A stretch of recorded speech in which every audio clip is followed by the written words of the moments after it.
রান্না আসলে শুধু খাওয়ার জন্য নয়।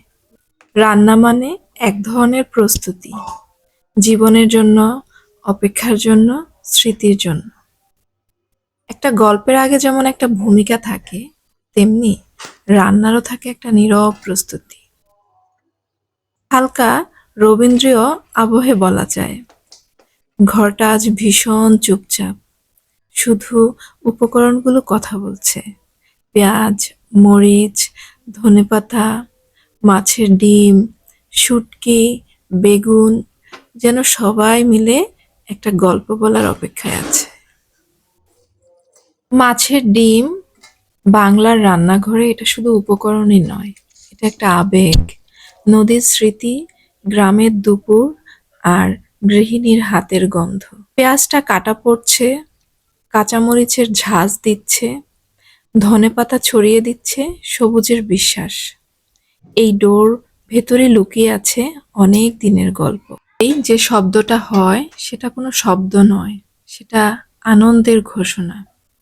মাছের ডিমের পাকোড়া ধীরে ধীরে রং বদলাচ্ছে, ঠিক যেমন মানুষের জীবন আগুনের ভেতর দিয়ে কিন্তু পূর্ণতা আসে এর। রবীন্দ্রনাথ যেমন বলেছিলেন, সহজ কথাই সবচেয়ে গভীর। এই পাকোড়াগুলোর মতোই সহজ কিন্তু গভীর। আরেক চুলায় শুরু হলো আরেকটা গল্প। বেগুন, আলু আর শুটকি। গন্ধেই বলে দেয় এই রান্নাটা শহরের নয়, এই রান্নাটা একদম শিকড়ের, একদম আমাদের মূলের। বিভূতিভূষণের গল্পে যেমন প্রকৃতি আর মানুষের জীবন মিশে যায়, তেমনি এই চচ্চড়িতেও মিশে যায় মাটি, নদী আর নোনা বাতাস। শুটকির ঝাঁঝে কেউ কেউ অনেক সময় নাক ছিটকায়, কিন্তু যারা বোঝে তারা জানে এই ঝাঁঝের মধ্যেই লুকিয়ে আছে বেঁচে থাকার স্বাদ। গ্রামীণ রান্নাঘরে না একটা নীরব নিয়ম ছিল। বেগুনের হাঁড়িতে কখনোই টমেটো ঢুকতো না। কারণটা কোনো বইয়ের পাতায় লেখা ছিল না, তবে লেখা ছিল তাদের দৈনন্দিন অভ্যাস আর বিশ্বাসে। একটা সময় গ্রামীণ মাটিতে বেগুনটা ছিল সরিষার সঙ্গী। তখন কিন্তু টমেটোটা তাদের সঙ্গী ছিল না, টমেটো ছিল তখন শহরের অতিথি। তাই তারা ভাবতো বেগুন নাকি নরম, টমেটো টক, একসাথে হলে পেটেরও নাকি মন খারাপ হয়। আর আজ আমরা দুটোকে মিলিয়ে খাই।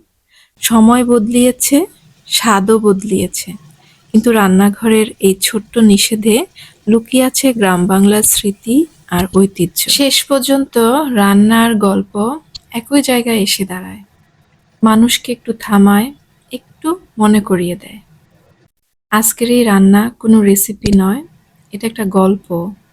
মাছের ডিমের পাকোড়া আর বেগুন শুটকির চচ্চড়ির গল্প, যেখানে খাওয়া শেষ হয় কিন্তু স্মৃতিটা থেকেই যায়। রান্না-বান্না আমরা সবাই কমবেশি জানি, তাই এগুলোর আর ডেসক্রিপশন আপনাদের সাথে দিচ্ছি না। এখন গল্প বলার ফাঁকে ফাঁকে রান্না করছি বা রান্নার সাথে সাথে আপনাদের সাথে গল্প করছি। কেমন লাগছে? আপনাদের মূল্যবান মতামত কমেন্ট বক্সে এসে জানাতে পারেন। আর পরবর্তী ভিডিও পাওয়ার জন্য আমার পেজটি ফলো করে রাখবেন, চ্যানেলটি সাবস্ক্রাইব করে রাখবেন। সেই পর্যন্ত পরিবার পরিজন নিয়ে ভালো থাকুন, আনন্দে থাকুন। আসসালামু আলাইকুম।